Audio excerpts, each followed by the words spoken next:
Thank you. That was beautiful. Nice meditation too, everyone. So today we're going to talk about the power of wisdom. And the power of wisdom, judgment, discernment, all of those are gifts from God. And when we use them correctly, we can find much peace and much grace. Now, used incorrectly, we can be judgmental, critical, erratic, and the furthest thing from wisdom. Now, in the 70s, there was a saying, "Here comes the judge, here comes the judge. Order in the courtroom, here comes the judge." And it was from Dan Rowan and Dick Martin's Laughing Show. And that whole program could just be outrageous. But even the little skits that they would do would be great fun. And we can use this as a reminder for us to judge righteous judgment. Not in the sense of judging good or bad, but in the sense of not being judgmental. So in the text, The 12 Powers from Charles Fillmore, he throws Eve under the bus. You know, Eve, Adam and Eve, those two, yeah. And a lot of Christians have done this in the past, you know, they say things about Eve, and I'm just really kind of tired of her, but here's what he wrote. He said, "She, Eve, followed the pleasure of life instead of the wisdom that would have shown her how to use life. Ever since we have had pleasure and pain or good and evil as the result of Eve's blind love." And then he throws the question out there, what kind of people would we be if Eve and Adam had been obedient to the Lord of wisdom instead of obeying the sense of love? Now we know the word Lord means the I am, that Christ within us. So that I am of wisdom, which is our expression of wisdom in the oneness of God, instead of obeying the sense of love, the physical sense of love. Well, today we're going to explore this question, and we're going to pose a few more of our own around the whole idea of this part of the creation story. And our goal will be to have a better sense of the power of wisdom and how that can be applied in our lives today. So let's begin with our statements of truth, okay? Together. I am a child of God. I am deserving of good in my life. I am accepting my good now. So let's revisit that first quote again from Fillmore. You know, sometimes we have to disagree with the Fillmores just because they would want you to. They always said, go further with what we've done. And Jesus said the same thing. But the thing about it is we've got to quit blaming Eve for all of this that we think is her fault. Because if you remember right, from the Bible quote from Genesis 1:27, it says, "So God created mankind in His own image. In the image of God He created them. Male and female, God created them." What does that mean? Doesn't it mean we're all equal? Yes. That we all have male and female within us? So that it's not one person's fault or the other. And besides that, Adam was right there next to her when she picked that fruit off the forbidden tree, you know, and started chomping away, and I'm sure he had a few bites of his own. But everybody seems to think it's Eve's fault. Well, we're not going to do that anymore. And does it really mean that that's why we don't have total bliss now? Well, maybe, perhaps, but I like to even think about this. Because God says, again, let us make mankind in our image, in our likeness. And if that is true, then by coming from that place of God's image and likeness, we're living the kind of life we're totally supposed to be living. Right? I mean, if we're in that image, then it didn't matter if she ate the fruit or not. Really. So, you know, we're going to interpret it that way, and we're going to go from that place, because we are all one. We are all the same. We all express male and female alike parts of that aspect in everyday life. Believe me, I've had people tell me that I express a lot of male sometimes because I'm outspoken. I will tell it like it is. And who says that has to be more male than female? I don't think so. I think it's just the power of the power in that moment, but that's another lesson. But the thing that we did gain when she ate the forbidden fruit was the power of free will, right? The ability to be able to have choices. And also it gave us our own personalities and our ability to make our own decisions. So we would have had none of that had that not happened. And, you know, we do get to choose how to live. We do get to choose what we want to do and the decisions we need to make. However, sometimes it's kind of hard to do that, isn't it? sometimes we have a hard time making decisions. We can put off a decision, and all of a sudden something will come forth for us, and we'll think, well, that isn't what I wanted. But because we didn't make the decision in the first place, we get what we get, and we don't pitch a fit, do we? Well, usually we end up pitching a fit, though, because it's not what we wanted.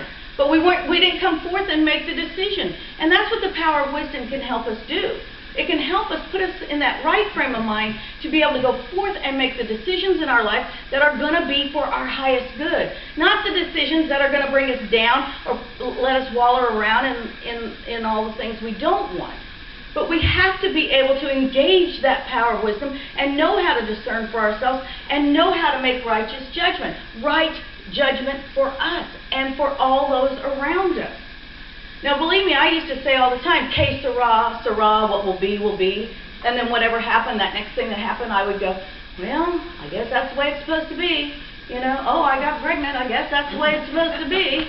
I'm going to get married, okay, that's the way it's supposed to be. The guy's an idiot, oh, that's the way it's supposed to be. I'm not talking about you, honey. But we do that, don't we? Until we take back our power.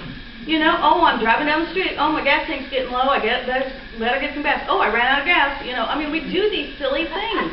Instead of discerning for ourselves, how can I express the highest good? Because that's what we're supposed to do. If we're made in the image and likeness of God, then we're supposed to be expressing our highest good all the time. And it's easy when we can discern what is ours to discern. So, where does wisdom fall into all this? Well, the power of wisdom actually relates to your solar plexus, which is that place in your gut where you start feeling and churning when you're not making the right decision. But it's also married to the power of love. Because if you see, there's wisdom. It's kind of small type, but that's the way it came out. And love is right above that in that heart space. And they're kind of tied together. And they are tied together for several reasons. And a lot of New Thought writers tie them together. Because James, the disciple James, represents wisdom. And the disciple John represents love. And those two guys were brothers. So they were raised together, they worked together, and they became disciples of Jesus together. And the idea is that because of that, then those two powers work. And if we go to that place of love, which I've said this numerous times, send love, or go to the place of love. And if you do that, then it's going to put you better on that path of discerning and using the power of wisdom to make your choices. The other thing that they do is they align the masculine and feminine powers.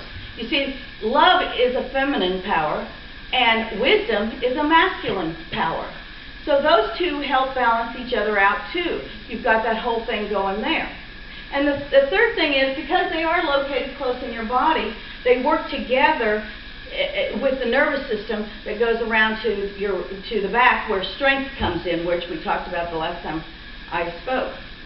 But when they work together, then they're going to help give you clues of what's your highest good, of what is going to work well in your life, if you pay attention to the body cues that you'll get.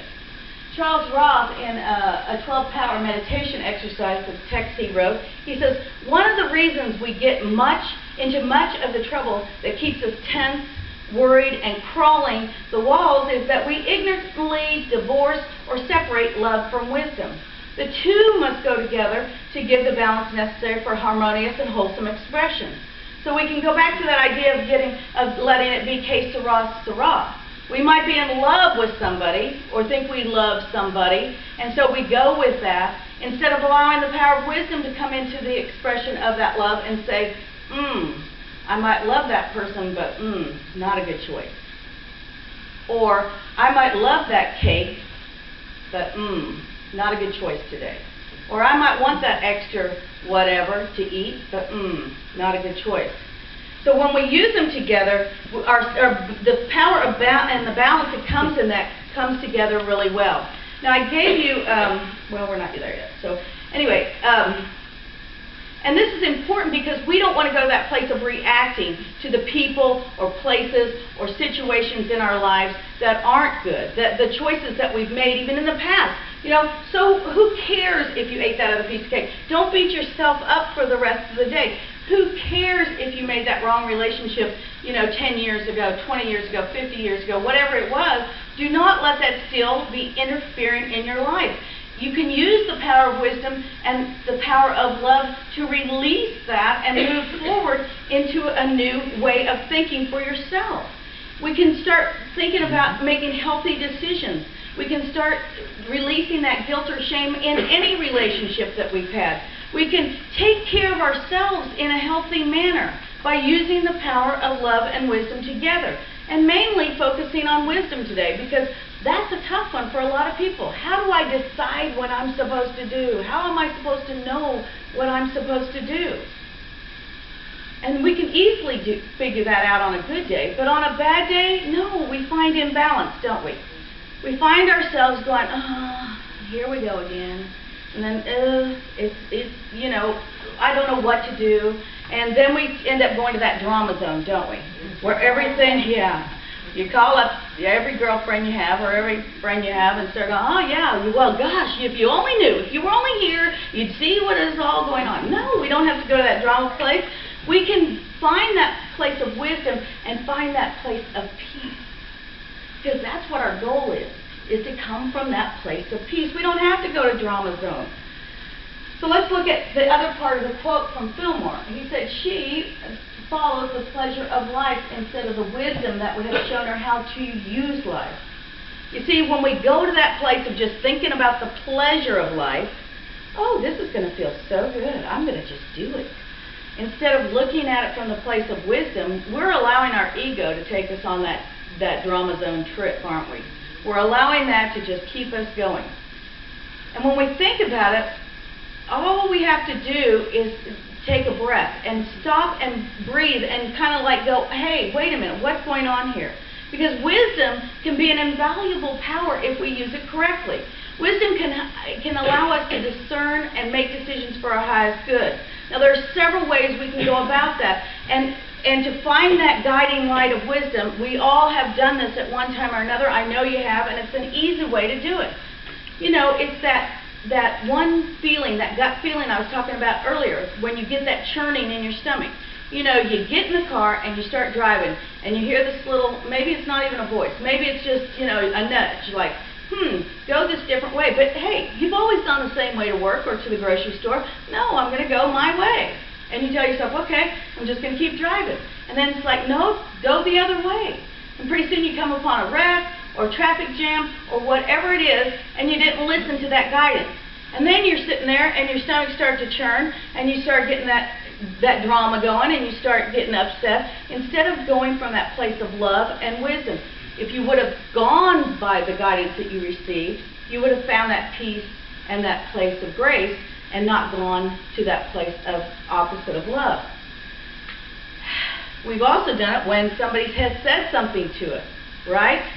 When somebody says something to us and we've come back with something sharp or or something from not our Christ-centered self. And then we think, well, they're the ones that provoked me. They're the ones that made me do that. No. In that very moment of recognizing that because what happens, you just start, if you don't recognize it and stop yourself and say, sorry, I shouldn't have said that. Even if that person's not standing there, say it to yourself, because in that moment you switch everything. You switch your thinking, you switch your feelings, you switch that power of love, and then wisdom calms down. But if you don't, all day you're going to feel that in your body. You're going to feel that idea that something was wrong and you did it. And who's feeling it? You know, the other person probably didn't even hear it. But if you recognize it in yourself, then you have to change it. Bless you again. But Spirit works that way. It tries to veer us in the direction of our highest good, and we don't always do it. We sometimes think that we know what's best, don't we? Anybody go there? Oh, I'm doing it my way because I know how to do it, and I'm not changing it. This is the best way. Nobody else can do it that way, and this is the way it should be done. Instead of letting go and saying, hey, there might be a better way, there might be an easier way, and maybe Spirit will guide you that way, or somebody will come alongside you and do it, and you'll think, wow, that worked a lot better. I could try it that way.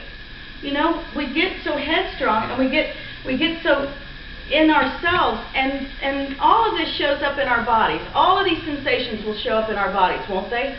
If we're making the wrong choices, we get that uneasy feeling. Whatever it is shows up in our bodies. And we can ignore those messages or not. We can face the consequences of our actions or not. And it happens all the time.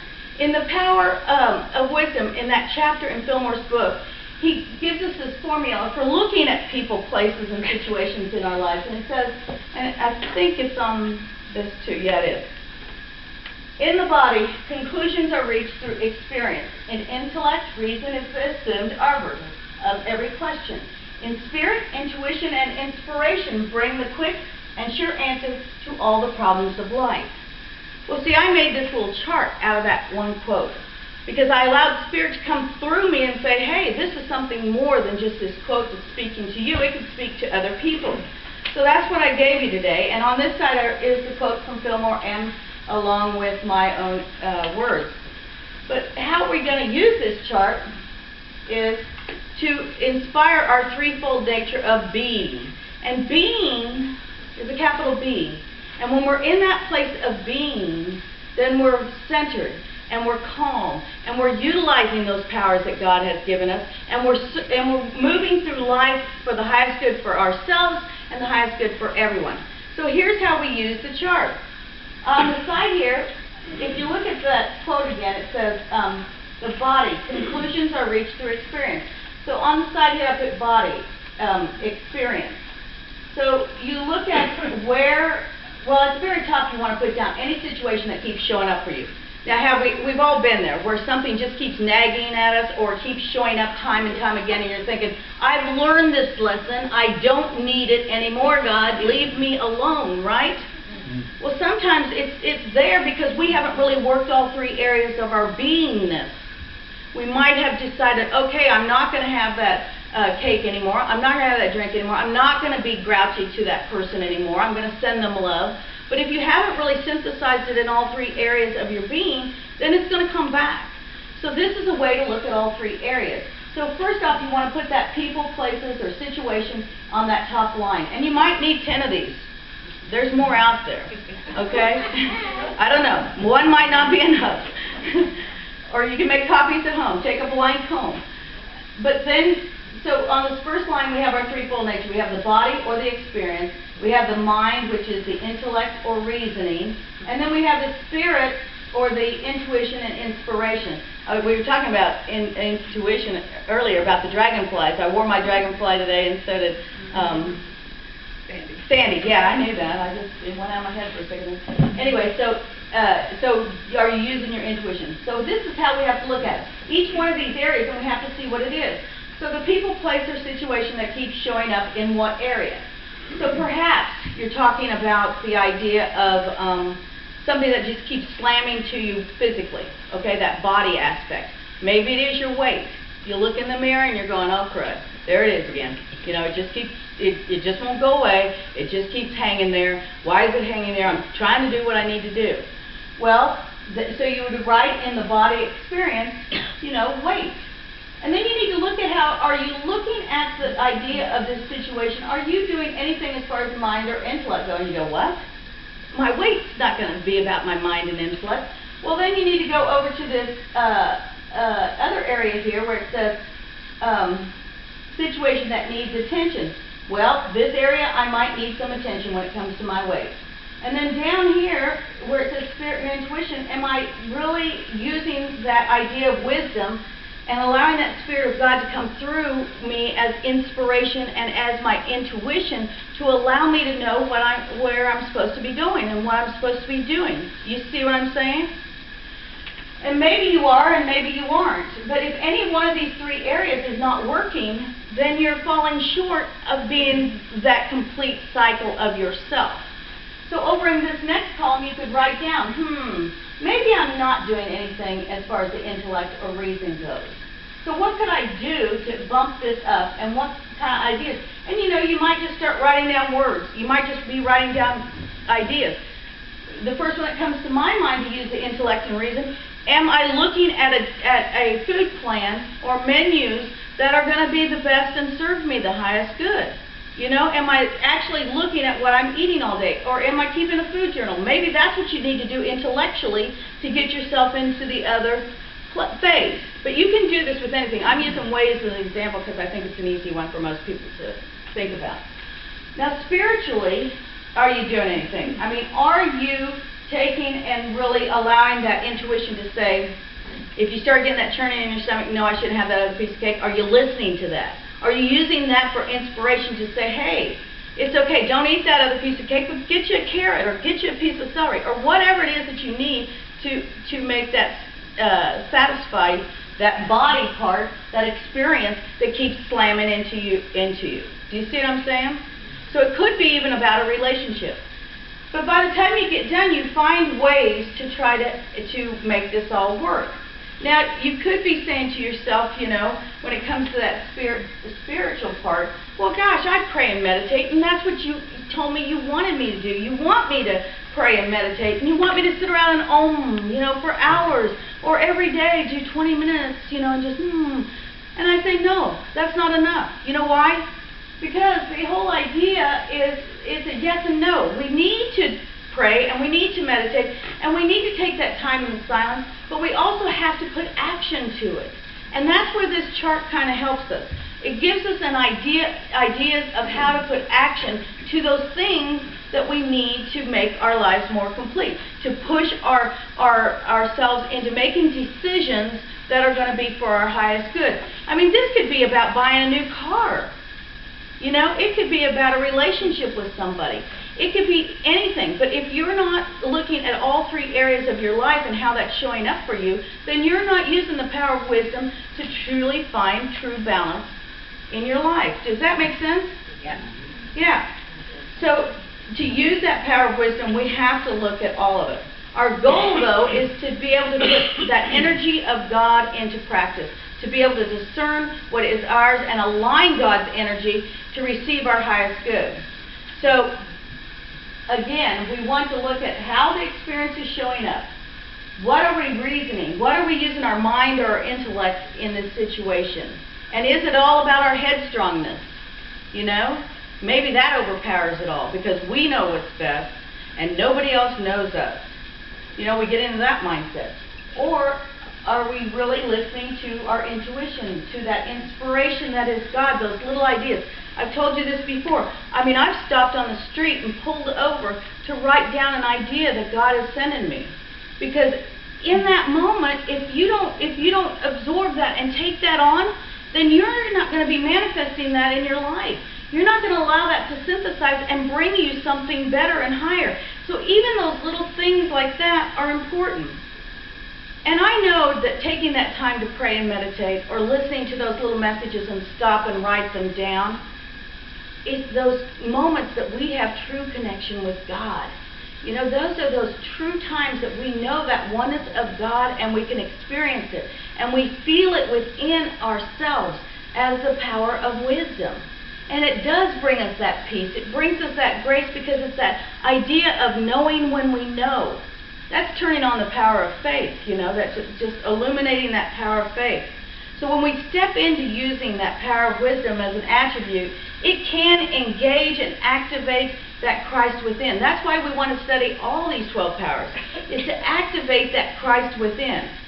And this is when we are truly expressing that threefold nature of being, that idea of mind, body, and spirit. And it comes forth for the highest good for us and the highest good for all of those around us.